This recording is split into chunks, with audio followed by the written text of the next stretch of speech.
Hello students, welcome back.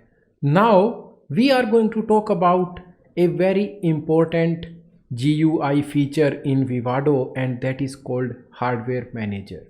We are going to use it to connect our FPGA board.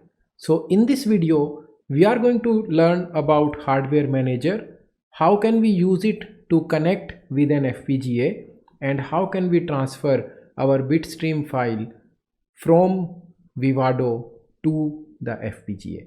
So let us get started. The hardware manager is the environment that we have in Vivado, and it provides the facility to connect any FPGA board with our software. The board should be connected through a USB port with our PC. Then only we will be able to communicate. When the hardware manager will communicate, then the board will receive the bitstream file. It can be written on the board using Vivado. So how do we connect and communicate with the FPGA board? The hardware manager is having the auto connect feature. That means when you connect your FPGA board with a USB wire on your PC, the hardware manager can detect that this is the board that is connected. If you are connecting your board for the first time, please wait for some time, because the board may install some of the drivers on your PC which will make it compatible with the machine. If the board is not auto detected, there is absolutely no problem. We can always add it manually using the hardware manager. Once the board is connected, we can communicate with the board. That means we can transfer our bitstream file to the board. So let us talk about the connection using Vivado, and we are going to connect Basis 3 board using our hardware manager. So we have opened Vivado. We have not gone into any project. What we can see that under the task menu we have the option of opening the hardware manager directly. It can be opened inside the project also, but first of all let us explore this option. Now the hardware manager is open.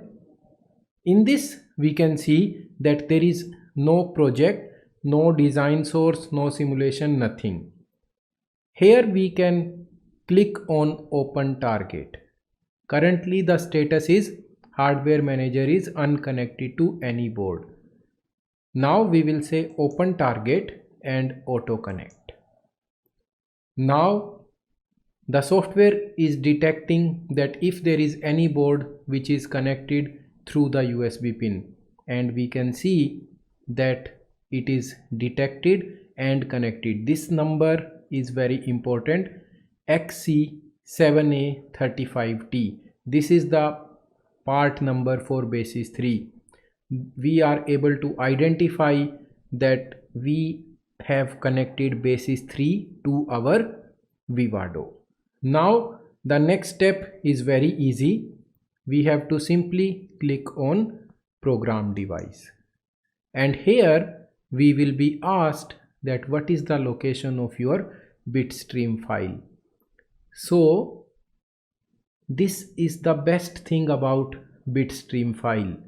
You can generate it in one PC, share it via email or anything with any other person, and that person can simply locate the bitstream file and run on their own FPGA. So they don't need to reprogram the whole thing. They don't need to generate the bitstream again. They just need the file. They can load it directly. Instead of locating the bitstream file here, let us go back to the project and check that is there any change in the user interface when we try to open the hardware manager through our project. So we will click on cancel, and from here we'll say file, project, open project, or open the recent project. if you remember the project name. And now we are opening the recent project. It is asking that this design is open. We say fine, we close it, and now the project which we were working on is going to be opened. So here is the project. We can see that the project part is same, XC7A35, that means basis 3. Synthesis implementation is already done. All the reports are ready. Bitstream is also generated. Now we can simply click on Open Hardware Manager. And a similar interface is opened. This is what we had earlier. We were not having these left side features. Again we say Open Target, Auto Connect, and it is going to detect if there is any board connected there. So we again get the same board, XC7A35 basis 3 is connected, and then we will say Program Device. So now it has already seen the location. Why? Because my bit file was generated in the same file, so it is already available. The location of those files inside the project is available. Outside the project we were unaware that where is the bit file. But if you want to locate somehow, let us say if this location comes as blank, then how do we locate our bitstream file? Let me tell you the location. First of all, we should go to the project location. That means wherever we have saved our project. In that we are going to find a few folders, and we have to go to the runs folder. Okay, it will be our project name .runs. Inside that there will be implementations and synthesis. We may have implemented this project multiple times or synthesized it multiple times. I had implemented it 3 times, so I am getting 3 folders for implementation, and I synthesized it 2 times. Normally we do it only 1 time, so the folder will be implement 1 synth 1, but if you do it more than once, then more folders will be created. The latest one you have to go to in the implementation, and there you can either sort it by size or the date modified or by name, but your file will be here which will have the largest size, and this is the bit file. So ha_gate.bit, this is your bit file. Now you know the location of your bit file. You can go to the hardware manager and load it. Now we are browsing the bit file. We are in the project 2. We will go to runs, implementation, and here is only 1 bit file. We double click it and we program.